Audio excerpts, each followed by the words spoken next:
Baik, terima kasih. Ini ada yang tanya tentang KHGT, kalender Hijriah Global Tunggal. Tentang kalender Hijriah Global Tunggal itu di video saya sudah ada beberapa saat yang lalu, tapi di sini perlu kami sampaikan lagi sekilas saja, sudah malam. Nah, intinya bahwa di Muhammadiyah itu punya semangat untuk menyatukan kalender umat Islam di seluruh dunia dengan berpijak pada pertemuan ulama sedunia di Turki tahun 2016 yang sudah disepakati pada saat itu bahwa tanggal itu masuk kalau hilal sudah sampai 5 derajat. Maka kalau ada satu daerah yang sudah 5 derajat, maka di seluruh dunia yang sudah melewati masa istima atau konjungsi, maka bisa dinyatakan sebagai tanggal 1. Nah, itulah salah satu perubahan mendasar di Muhammadiyah yang sebelumnya menggunakan metode wujudul hilal yang sifatnya lokal. Kalau saat ini menggunakan kalender yang sifatnya global, maka hilal yang dilihat belum tentu hilal yang ada di negeri kita, tapi hilal bisa saja di negeri lain sudah nampak, tapi di negeri kita belum, dan ternyata di negeri kita sudah melewati masa istima atau konjungsi, sudah melewati masa bulan mati, maka sudah dianggap masuk tanggal 1. Nah, sehingga di Muhammadiyah menggunakan perhitungan secara astronomis, dan perhitungan secara astronomis ini kadang-kadang memang berbenturan dengan perhitungan secara fikih, karena kalau secara fikih itu konteksnya adalah melihat hilal, sementara kalau secara astronomis kalau sudah melewati bulan mati.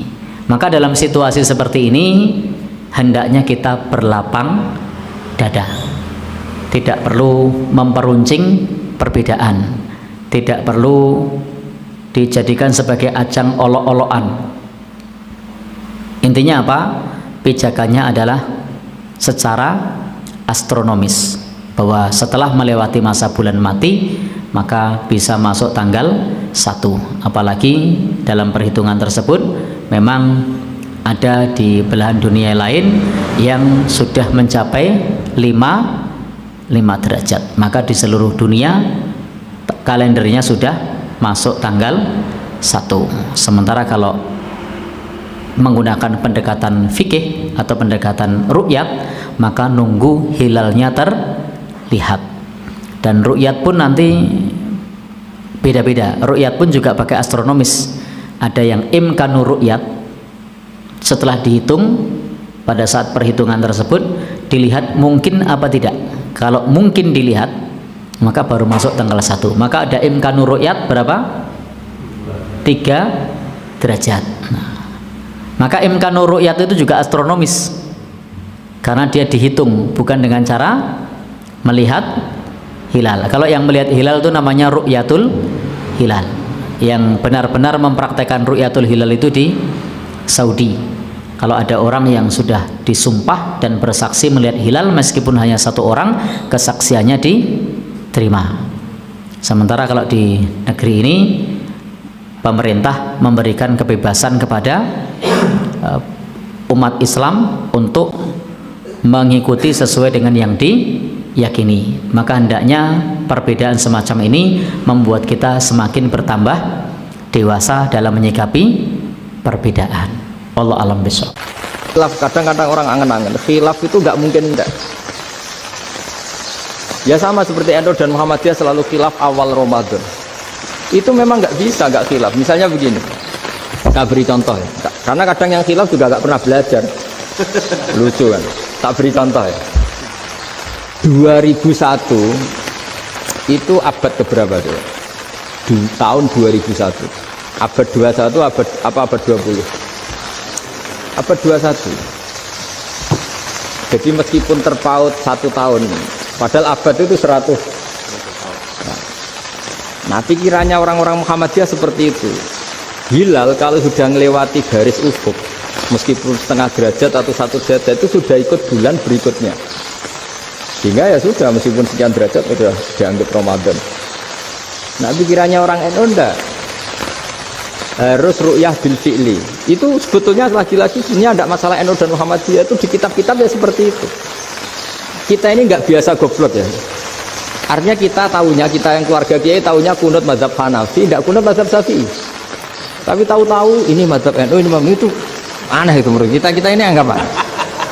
Mana ada Muhammadiyah jadi mustahid, mana ada NU jadi mustahid.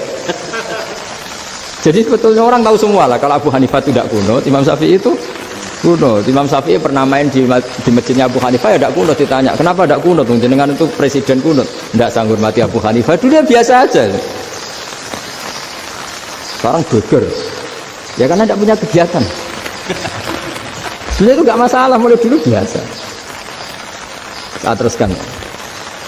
Nah, menurut mayoritas ulama nunggu ru'yah bil fi'li. Ru'yah bil fi'li itu gini, mata telanjang bisa melihat, karena agama ini menggantungkan perintah itu sama melihat. Kalau kamu tidak melihat itu bagaimana kena hukum? Ibarat gini, Pak Rektor datang ke rumah saya tapi saya nggak tahu, kena nggak saya hukum harus menghormati? Dia datang nggak sembunyi-sembunyi, saya kena hukum harus menghormati ya kalau melihat, kalau enggak ya enggak. Tapi Pak Rektor tetap bilang, tapi saya hakikatnya datang, jadi saya datang itu. Itu kan ribet. Akhirnya ya sudah, itu nggak ada khilaf sampai mati, ada khilaf karena yang satu menggantungkan hukum itu digantungkan sama tahu. Kalau tidak tahu ya, misalnya baju saya ini hakikatnya ada najis, pas sholat saya tidak tahu, sholat saya sah apa enggak? Sah, karena hakikatnya ya memang saya tidak tahu, tapi hakikatnya ada najis apa enggak? Ada. Ya sudah, itu sama-sama masuk akal. Ada lagi khilaf yang senam otak. Fasyamu salasati ayamin fil haji wa sab'atin idza raja'tum. Singkat cerita ada satu pelanggaran haji yang kata Allah kafarohnya itu puasa 3 hari sama 7 ketika kamu pulang, idza raja'tum, ketika kamu pulang. Dalam mazhab Syafi'i yang namanya pulang itu yang haji sudah sampai rumah. Di mana-mana pulang itu ya sampai rumah. Dalam mazhab Abu Hanifah enggak, ketika orang sudah balik kanan dari Arab Saudi, dari Mekah, ya namanya sudah pulang. Misalnya gini, ini Pak Rektor pamit saya, Pak Haris. Gus, Pak Haris mana? Ya sudah pulang kata saya, padahal sampai Pandangan sampai Mekah. Tapi bagi keluarganya belum pulang. Lalu idza raja'tum ketika pulang itu bahasanya siapa? Bahasa istrinya apa bahasa yang ditamoni? Kamu ditamoni orang, terus tamunya mana? Sudah pulang. Tapi tanyakan istrinya, belum pulang. Khilaf-khilaf gini kok jadi geger itu kan goblok banget maksud saya itu. Jadi biasa, gini itu biasa. Jadi ya karena memang ini bukan masalah akidah, ini masalah furu'iyah, masalah fikih itu masalah furu'iyah. Mau tidak mau harus beda. Misalnya di sholat juga gitu. Wa ayyuku udin ko adal musolli sokat sholatu. Duduk dengan gaya apapun itu sholatnya sah. Jika sampean kalau haji atau umroh, orang Arab itu jenenge duduk enak-enak awak di kursi. Duduk sopan ya hanya orang Indonesia loh. Kalau sholat itu masih duduk ala orang takiyat. Kalau sampean di Mekah, duduknya pakai apa coba? Kursi ya. Oh enak sholat duduk. Karena memang takbirnya di fikih dengan duduk gaya apa saja. Makanya sengenak awak duduk di kursi. Ribet kan? Mau tidak disahkan itu namanya duduk. Mau disahkan masa iya soal Allah kok duduk santai-santai gitu. Tapi mau apa? Ini fikih. Ya saya ulang lagi, ini fikih. Fikih itu ya sudah, ini fikih. Makanya kalau ulama berdebat, misalnya Abu Hanifah berpendapat sholat itu wajib baca Fatihah apa asal Quran. Dalam mainstreamnya ya Fatihah, karena la sholata liman lam yaqra' bi Fatihatil kitab. Tapi cara Abu Hanifah enggak. Faqra'u ma tayassara minal Qur'an, bacalah apa saja yang mudah bagi kamu, asal itu Quran. Mungkin enggak gending Jawa, enggak nyanyi lagi. Ya sudah, mau apa coba? Saya seorang Muhammadiyah memutuskan puasa hari Sabtu. Lalu negara mengumumkan puasa hari Ahad. Saya ikut mana? Lalu kata yang datang dari kelompok ini, atiullah wa atiur rasul wa ulil amri minkum. Taatlah kepada ulil amri. Kata yang Muhammadiyah, ulil amri itu Din Samsudin, bukan Jokowi. Karena ini kan tidak diangkat berdasarkan surah.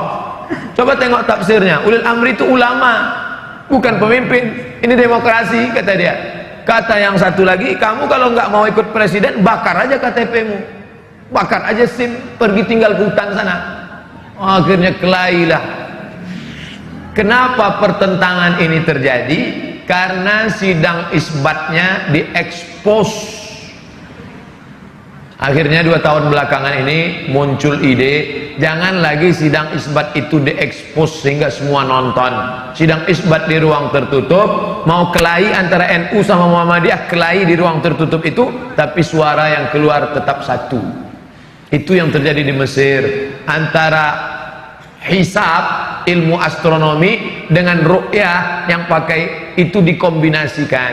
Jadi hisab dengan ru'yah bukan dikonfrontir, ditabrakkan, tapi dikombinasikan.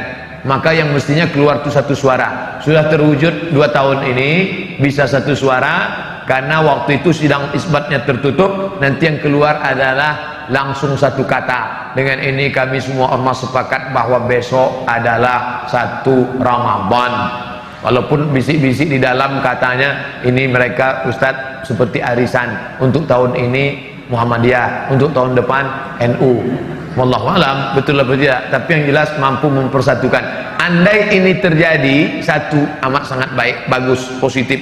Orang luar agama kita tidak membenturkan kita. Andai balik ke lagu lama, dibenturkan antara ormas dengan negara, ikut mana? Saya pribadi menyarankan istafti qalbak wa in aftakal muftun. Ikutlah apa yang engkau yakini benar menurut engkau, walaupun 1000 orang berfatwa, memberikan fatwa kepadamu. Fatwa yang dikeluarkan oleh Muhammadiyah benar, fatwa yang dikeluarkan oleh Majelis Ulama Indonesia benar. Titik. Persimpangannya di mana? Penetapan pada angka minimal. MUI, NU menetapkan angka 2 derajat. Jika 2 derajat, maka dia dapat dikatakan hilal. Bila kurang dari 2 derajat, 1,5, bukan hilal. Sedangkan Muhammadiyah angkanya rendah, 0,5 pun sudah dianggap sebagai hilal. Turki lebih tinggi. Turki menetapkan hilal kalau 6 derajat. 6 derajat baru hilal, 2 derajat tidak hilal. Kesepakatan 6 negara: Brunei Darussalam, Singapura, Indonesia, Malaysia, Patani Thailand Selatan, Moro Filipina. 6 yang muslim ini menyepakati 2 derajat baru disebut hilal. Kalau kurang dari 2 derajat bukan hilal. Tapi Muhammadiyah dia katakan 0,5 pun kalau sudah itu hilal, maka dia adalah hilal, maka boleh. Di situ letak persimpangannya. Maka bagi adik-adik yang bapak-bapak yang ikut Muhammadiyah itu ijtihadi, ijtihad, maka dia ikut itu tidak. Ustadz sendiri ikut mana? Saya Komisi Fatwa Majelis Ulama Indonesia Provinsi Riau, maka saya ikut hasil sidang Komisi Fatwa. Kalau Komisi Fatwa mengatakan berdasarkan penampakan 2 derajat besok puasa, maka saya ikut itu. Tapi kalau Muhammadiyah mengundang saya khutbah, saya nggak mau ikut. Karena kalau saya ikut undangan Muhammadiyah, ikut nanti saya bisa khutbah 2 kali. Hari ini saya khutbah di Muhammadiyah, besok saya khutbah sebagai Komisi Fatwa MUI. Nah, itu perlu juga disampaikan bagi jamaah yang menyampaikan khutbah.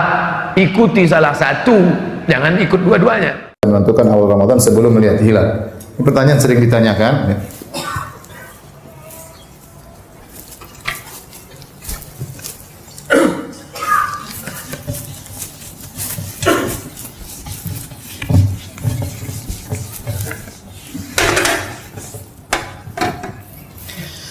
Jadi penentuan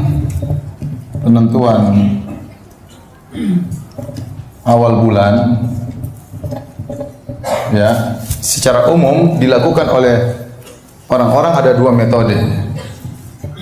Pertama metode ru'yatul hilal. Melihat hilal. Ini namanya metode yang kedua, metode wujudul hilal. Kurang adanya hilal. Yang dalil-dalil menunjukkan bahwasanya metode yang benar adalah metode ini. Bahkan ini ijma' ulama. Ini metode muncul belakangan. Adanya hilal. Adapun para sahabat, para tabi'in ya, mereka menggunakan metode ru'yatul hilal karena Rasulullah SAW mengatakan sumu li ru'yatihi wa aftiru li ru'yatihi fa in ghumma alaikum fa akmilu fa in ghumma alaikum fa akmilu iddata Sya'ban 30. Kata Nabi SAW, berpuasalah karena melihat hilal, berpuasalah karena melihat hilal, dan berbukalah lebaranlah karena melihat hilal. Kalau hilalnya terhalangi, ada awan, maka sempurnakanlah bulan Sya'ban 30 hari. Jadi dalil menunjukkan masalah menentukan saat bulan awal bulan adalah terlihatnya hilal, bukan adanya hilal. Karena bisa jadi hilal itu ada namun tidak terlihat. Contohnya ini kata Nabi, fa in gumma alaikum, kalau ternyata hilalnya tertutup, ada tapi enggak kelihatan, maka sempurnakan bulan Sya'ban 30 hari. Dalam riwayat yang lain, wa in hala bainahu wa bainakumus saham. Kalau ternyata ada yang menghalangi antara kalian dengan hilal, hilalnya sudah ada, tapi ada awan yang menghalangi kata Nabi, maka sempurnakan bulan Sya'ban berapa hari? 30 hari. Berarti yang jadi patokan bukan adanya hilal atau tidak, tapi terlihatnya hilal. Hal ini berbeda dengan waktu sholat. Kalau waktu sholat kita boleh menggunakan hisab, karena yang jadi patokan adalah letak matahari, bukan terlihatnya matahari. Yang penting letaknya apa? Matahari. Makanya Allah mengatakan, aqimis sholata liduluki syamsi. Dirikanlah sholat dengan bergelincirnya matahari. Nah, bergelincirnya matahari ini bisa kita ketahui dengan apa? Hisab. Bisa diketahui dengan hisab. Tetapi terlihatnya hilal atau tidak bisa dengan hisab, harus dilihat langsung. Paham? Sama seperti gerhana matahari. Gerhana matahari mungkin saja terjadi, tapi kita nggak lihat. Maka tidak disunahkan kita sholat gerhana. Contoh, mungkin ada gerhana tapi nggak lihat kenapa tertutup dengan awan, atau gerhananya ternyata tertutup dengan gunung yang tinggi. Gerhananya ada, tapi tutup dengan gunung yang tinggi. Nggak ada gerhana berarti kita tidak lihat, maka tidak perlu sholat gerhana. Paham? Ini berkaitan dengan apa yang kita lihat. Nah, para hadirin hadirat yang dirahmati oleh Allah Subhanahu wa taala, jadi yang benar bahwasanya metode yang benar adalah metode terlihatnya hilal, ya. Hisab ada fungsinya enggak Ustaz? Ada fungsinya. Hisab itu membantu untuk mengetahui hilal mungkin dilihat atau tidak. Ya, sekedar membantu, dan metode hisab juga macam-macam. Sebagai contoh, ya, saya katakan bagaimana cara melihat hilal? Jadi seorang tatkala ingin melihat hilal, dia pergi ke pantai di Cakrawala, dia tunggu matahari tenggelam. Karena hilal dilihat tatkala matahari sudah tenggelam. Begitu matahari mulai turun, mulai tenggelam, maka semua lihat hilal di sini. Kalau hilalnya dekat matahari, ini ada aturannya, macam harus jarak dari matahari sekian dan macam-macam. Saya juga kurang pakar dalam masalah ini, tapi ada aturannya. Ya. Intinya kalau hilal itu baru jaraknya, hilal misalnya sangat tipis, ya. Bulan sabit sangat tipis, jaraknya baru 1 derajat. 1 derajat.